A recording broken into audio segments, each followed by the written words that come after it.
இன்றைக்கி எங்கள் வீட்டில் என்ன சமையல் பார்க்கலாங்களா? எப்பவும் போல் மண்பானையில் வடித்த சாதம், பருப்பு டால், சிறுபருப்பு துவரம் பருப்பு போட்டு குழம்பு வச்சுருக்கேன். அது பாருங்கள், முட்டை ஆம்லேட்,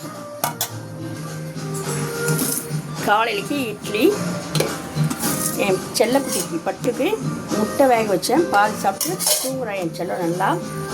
அதை பாருங்கள், அவளுக்கு ஒரு சிக்கனும் பீட்ரூட்டும் வேக வச்சு வச்சுருக்கேன். இது நான் தீபாவளிக்கு செஞ்ச முறுக்கு.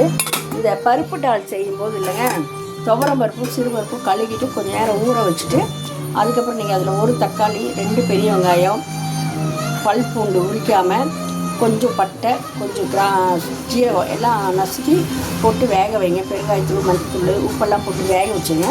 தாளிக்கும் போது சின்ன வெங்காயம், வரமிளகா, கொஞ்சம் மிளகாத்தூள், கொஞ்சம் பெருங்காயத்தூள் போட்டு தாளித்து கொட்டி சாப்பிட்டு பாருங்கள், நல்லாயிருக்கும். பிடிச்சிருந்தால் லைக் பண்ணுங்கள், ஷேர் பண்ணுங்கள். என் பட்டுவை பாருங்கள், தூங்கிட்டுருக்கா. என் செல்லக்குட்டி நல்லா தூங்கிட்டுருக்கா, பார்த்தீங்களா? தெரியுங்களா? என் பட்டு நல்லா தூங்குறா. பட்டுக்கு எங்கே தலை எங்கே உடம்புலே தெரியல, எல்லாம் ஒதுக்கி வச்சு தூங்கிட்டுருக்கா. இப்போ நான் பேக் எடுத்துனா பின்னாடியே வந்துடுவான். பிடிச்சா லைக் பண்ணுங்கள், ஷேர் பண்ணுங்கள்.